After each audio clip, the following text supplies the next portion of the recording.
How much pride do you take in carrying your family's name and the number on the back of your jersey? Well, you know, that started as a kid for both Todd and I. Obviously, very well aware of who our father was and the expectations that go along with it. So, very proud as a son to be able to somewhat follow in his footsteps. Certainly, I didn't have the career as my dad had as a pitcher and as a coach, to be honest with you. But I'm doing what I'm doing, love doing. It's been a passion of the family, of both Todd and I, throughout our lifetime, and to be able to come back and do it and have fun in doing it and make a life of it it's been awesome. And what was that like for you growing up in a household where your father's a pitcher, your brother ends up becoming a pitcher also? So there's three of you. That's pretty impressive. You know, not until later on in life do you really reflect back and you realize how fortunate you were as a kid.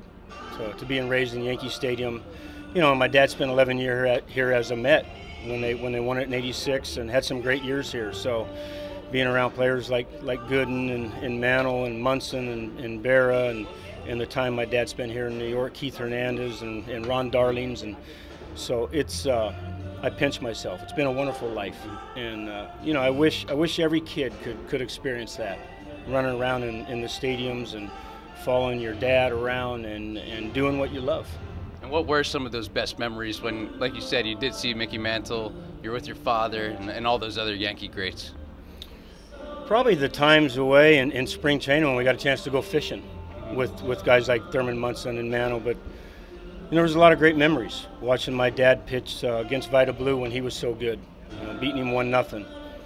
I was very young when my dad came up and had the big year in '64 and was able to go on and pitch in the World Series. So my fondest memories were probably his darkest. You know, as you know, the Yankees were really bad back in the late '60s and early '70s. So they were all great times. But like I say, you know, walking into a clubhouse before a game and being around those greats, you know, Yogi Berra and guys playing cards and just being men. Like I say, it wasn't until later on in life where I reflected and looked back and said, man, how fortunate I was.